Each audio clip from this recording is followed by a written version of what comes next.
तक आप किसी भाव में नहीं रुकोगे तब तक हाथ में कुछ आने वाला नहीं है। कहीं ना कहीं तो रुकना ही पड़ेगा।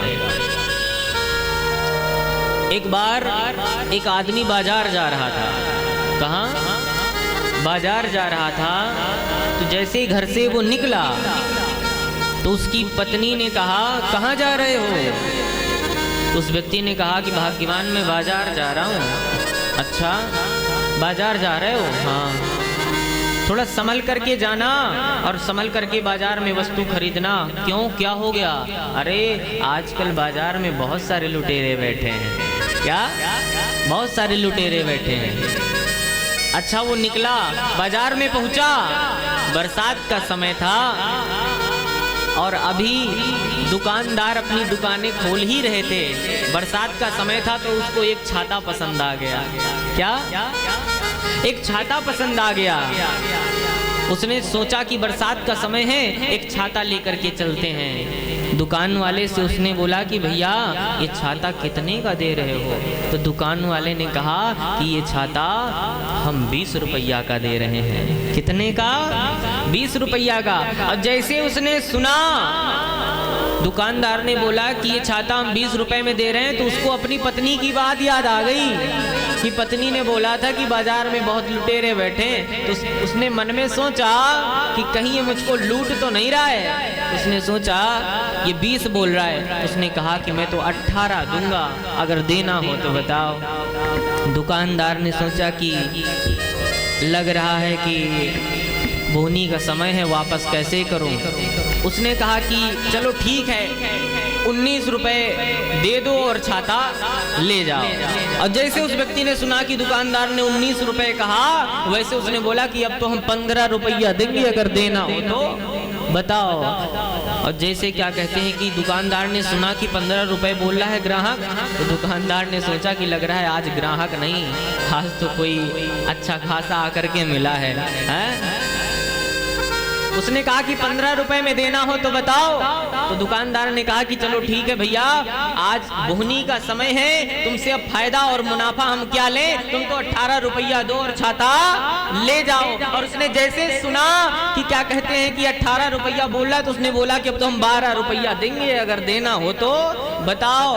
अब दुकानदार परेशान, सुबह सुबह का समय ही, ये पता नहीं क्या हो रहा है, इसको वापस कर देंगे तो सारा दिन खराब हो जाएगा। उसने कहा चलो अच्छा ठीक है, सब बात खत्म करो, तुम तो 15 रुपया दे दो और छाता ले जाओ। उसने सोचा कि अब ये 15 रुपया बोल रहा है, तो उसने कहा कि अब तो हम 8 रुपया देंगे, अगर तुमको छाता देना है तो बताओ, नहीं तो मैं जा रहा हूँ। अब दुकानदार बोला कि अरे ये आज हो क्या रहा, कुछ समझ ही नहीं आ रहा है, ये तो एकदम घटते ही जा रहा है, कहीं रुकने का नाम ही नहीं ले रहा है। उसने बोला कि चलो अच्छा ठीक है, ना तुम्हारी ना हमारी, तुम तो 10 रुपया दो और छाता ले जाओ। उसने जैसे कहा कि 10 रुपया देंगे, तो उसने कहा अब तो हम 5 रुपया देंगे, तुमको छाता देना है तो बताओ। और जैसे दुकानदार ने सुना कि अब 5 रुपया बोल रहा है, तो झल्ला करके बोला अरे मूर्ख, तुम मुफ्त में काहे नहीं ले जाता है? उसने बोला कि अगर फ्री में दोगे तो हम 2-2 ले जाएंगे। क्या? फ्री में दोगे तो 2-2 ले जाएंगे। ये तो एक उदाहरण था, एग्जाम्पल था, लेकिन इसका भाव समझो। एक व्यक्ति जो किसी भाव में नहीं रुका और भाव में ना रुकने के कारण उसको छाता जैसी तुच्छ चीज भी नहीं मिली। अगर वो किसी भाव में रुक जाता कि हाँ 15 तो फिर 15, अब नहीं घट सकता मैं, तो शायद छाता उसको मिल जाता। लेकिन उसका भाव घटता ही गया और घटने के कारण उसको वह तुच्छ सी चीज छाता नहीं मिला। तो जब एक भाव में रुके बगैर आपको तुच्छ सी चीज छाता नहीं मिल सकता, तो प्यारे जब तक आप भाव में नहीं रुकेंगे तो परम पिता परमेश्वर आपको कहां मिल सकता है? हा? किसी भाव में रुको तो सही। कि भाव बिना बाजार में और वस्तु मिले नहीं मोल। भाव बिना बाजार में और वस्तु मिले नहीं मोल, और भाव बिना हरि क्यों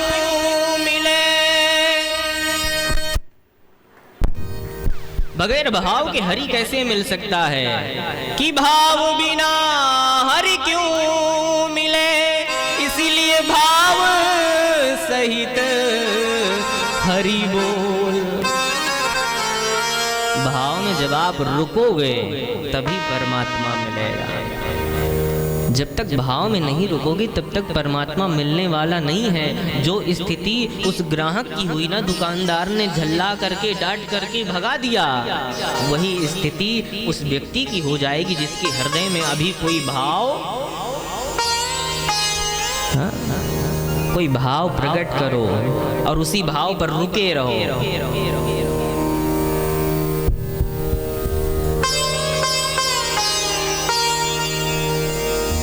कल कथा जहां पर विश्राम हुई थी वहीं से आगे बढ़ने का प्रयास करेंगे। कल विश्राम दिवस है तो कल भगवान राम और माता सीता का विवाह उत्सव मनाया जाएगा। बीच में बहुत सारे ऐसे अद्भुत प्रसंग हैं जिनको हम बहुत ही कम शब्दों में स्पर्श करते हुए आगे बढ़ेंगे, क्योंकि विवाह तक पहुंचना है और जितना बन पड़ेगा उतना गहराई के साथ आपको सुनाते हुए आगे की ओर बढ़ेंगे। कल विश्वामित्र जी महाराज यज्ञ में सफल हो गए,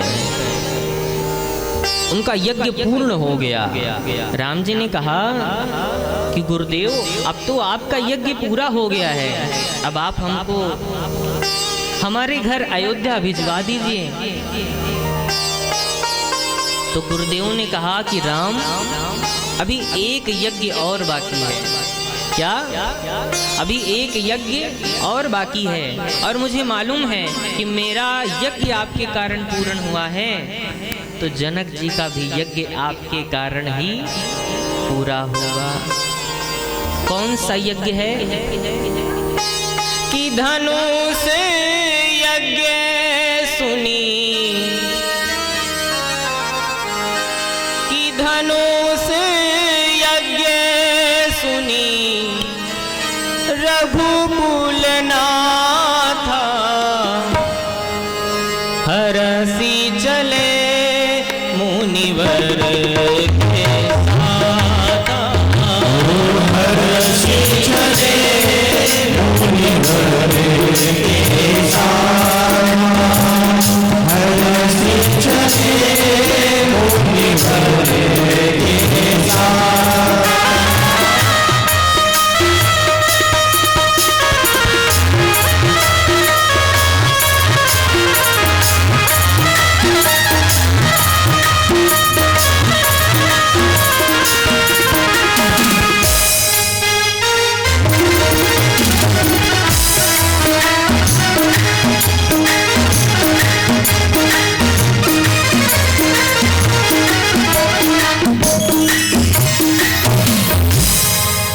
गुरुजी ने कहा कि राम अभी एक यज्ञ और बाकी है। कौन सा? धनुष यज्ञ और सुनी रघुकुल नाथा, हरस चले मुनिवर के साथा। राम जी सदगुरुदेव भगवान श्री विश्वामित्र जी महाराज के साथ जा रहे हैं। आगे आगे विश्वामित्र जी और पीछे पीछे राम जी और उसके पीछे लक्ष्मण जी। कल मैंने बोला था राम गुरु जी के पीछे चल रहे हैं, विश्वामित्र जी हैं गुरु, राम है परम पिता परमेश्वर और लक्ष्मण है वैराग्य। वैराग्य जिनके पीछे हाथ धोकर पड़ जाए वही व्यक्ति सद्गुरुदेव भगवान के पद चिन्हों पर आगे की ओर बढ़ता रहता है। और जो व्यक्ति, जो साधक सद्गुरुदेव भगवान के पद चिन्हों पर चलता है उसको फिर मंजिल की कोई चिंता नहीं होती कि मुझको मंजिल मिलेगी नहीं मिलेगी। वो निश्चिंत होकर के चलता है कि आ गए शौक के आखिरी मोड़ पर, आ गए शौक के आखिरी मोड़ पर और राह के पेचुखम देखते देखते अब तो मंजिल पे एक दिन पहुंच जाएंगे और इनके नक्शे कदम देखते देखते। कोई चिंता नहीं है मंजिल की, अब तो मंजिल पे एक दिन पहुंच ही जाएंगे। इनके नक्शे कदम देखते देखते, बस इनके कदम जहां पड़ रहे हैं बस उसी पर चलना है। जिस राह से महान पुरुष साधु जन संत जन गुजरे ना, बस वही राह पकड़ लो, कल्याण हो जाएगा। महाजनो एन गतः सह पथः, महाजनो महान पुरुष जिस पथ से गुजर जाएं, बस वही पथ आप पकड़ लो और फिर सारी चिंताएं छोड़ दो कि आगे हमारा क्या होगा, आगे हमारा क्या नहीं होगा। एकदम निश्चिंत हो जाओ। आंख मूंद करके भी चलोगे ना, तब भी आपकी मंजिल आपको मिल जाएगी। आगे आगे विश्वामित्र जी महाराज जा रहे हैं और पीछे पीछे राम जी जा रहे हैं और उसके पीछे लक्ष्मण जी जा रहे हैं। अच्छा, जब अब आगे बढ़े तो राम को एक बहुत ही अचंभित करने वाली घटना उनके सामने आई। राम ने सोचा नहीं था कि ऐसा भी कुछ देखेंगे। राम विचलित हो गए और सद्गुरुदेव भगवान से पूछने लगे, क्या किया